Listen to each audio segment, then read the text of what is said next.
Hi friends, Africa ఖండం చీలిపోతుందని మనందరికీ తెలుసు. కానీ ఆ విచ్ఛిన్నం మనం అనుకున్న దానికంటే చాలా వేగంగా జరుగుతుందని మీకు తెలుసా?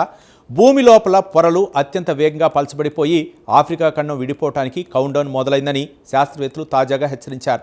ఈ చీలిక ప్రక్రియ ఏ దశకు చేరుకుంది? ఆ వివరాలేంటో ఇప్పుడు చూద్దాం. ఈ పరిశోధనను అమెరికాలోని కొలంబియా యూనివర్సిటీ శాస్త్రవేత్త బృందం నిర్వహించింది. లీడ్ ఆథర్ క్రిస్టియన్ రోవాన్ నేతృత్వంలోని బృందం కెన్యాలోని తుర్కానా రిఫ్ట్పై జరిపిన ఈ అధ్యయన వివరాలు తాజాగా నేచర్ కమ్యూనికేషన్ జర్నల్లో ప్రచురితమయ్యాయి. ఇన్నాళ్లు మనం వేసిన అంచనాలు తప్పని వీరు నిరూపించారు. అసలు ఏం జరుగుతోంది? తూర్పు ఆఫ్రికాలో భూమి రెండు ముక్కలవటానికి కొన్ని కోట్ల ఏళ్లు పడుతుందని మనం అనుకున్నాం. కానీ తాజా పరిశోధనలో ఇక్కడ భూమి పొర మనం ఊహించిన దానికంటే చాలా ఎక్కువగా పలచబడిపోయిందని తెలిసింది. అంటే ఆఫ్రికా విడిపోయే ప్రక్రియ ఇప్పటికే చాలా అడ్వాన్స్డ్ స్టేజ్కి చేరుకుందని శాస్త్రవేత్తలు బాంబు పేల్చారు. శాస్త్రవేత్తలు సిస్మిక్ డేటాను విశ్లేషించినప్పుడు ఈ ప్రాంతంలో భూమి పొర కేవలం 13 కిలోమీటర్ల మందానికి తగ్గిపోయిందని గుర్తించారు. దీన్నే నేకింగ్ దశ అంటుంటారు.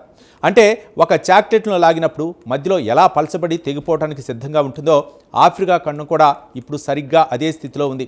ఇది విరిగిపోవటానికి ముందు ఉండే అత్యంత కీలకమైన దశ. ఈ చీలిక వేగంగా పెరగటం వల్ల అక్కడ భూమి లోపలికి కుంగిపోయి లక్షలాది ఏళ్ల నాటి మానవ పూర్వీకుల శిలాజలాలు అంత భద్రంగా దాచపడ్డాయని శాస్త్రవేత్తలు గుర్తించారు. అంటే భూమిలో జరుగుతున్న ఈ వేగవంతమైన మార్పులే మానవ పరిణామ క్రమాన్ని అధ్యయనం చేయడానికి మనకు ఒక లైబ్రరీలా ఉపయోగపడుతున్నాయన్నమాట.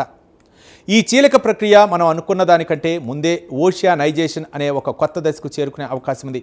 అదే కనుక జరిగితే హిందూ మహాసముద్రం నీరు ఇందులోకి ప్రవేశించి ఆఫ్రికా నుండి ఒక భాగాన్ని విడదీసి కొత్త ద్వీపాన్ని, కొత్త సముద్రాన్ని సృష్టిస్తుంది.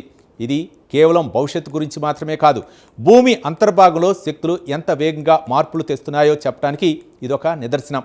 చూశారుగా, ప్రకృతి వేగం ముందు మనిషి అంచనాలు ఎంత తక్కువో. ఆఫ్రికా చీలిక మనం అనుకున్న దానికంటే వేగంగా ముందుకు సాగుతోంది. ఈ జియాలజీ స్టోరీ మీకు నచ్చిందని ఆశిస్తున్నాం. దీనిపై మీ అభిప్రాయాలను కామెంట్ ద్వారా తెలపండి.